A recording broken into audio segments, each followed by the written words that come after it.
Long ago, under the blazing sun of the Sinai desert, a great mountain stood tall and silent, Mount Sinai.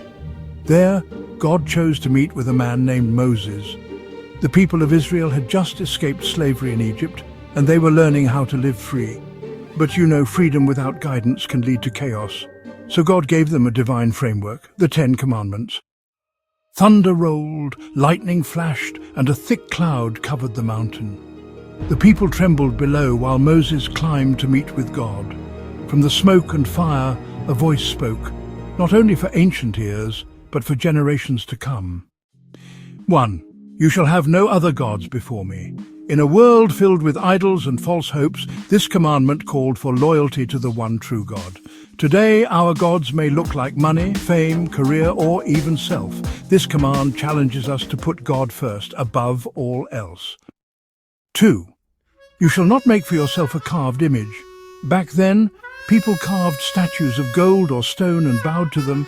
These days we may not worship golden calves, but we often give our hearts to things that can never love us back.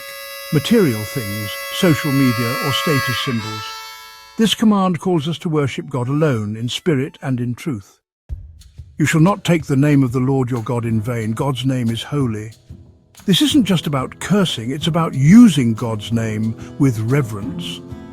Today, people casually say, "Oh my God," or speak of God without much thought, but you know God's name deserves honor because it represents his character.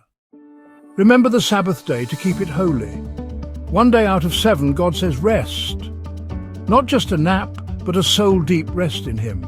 In today's hustle culture, the Sabbath is, well, countercultural. It's a day to pause, to worship, and to realign with what matters most.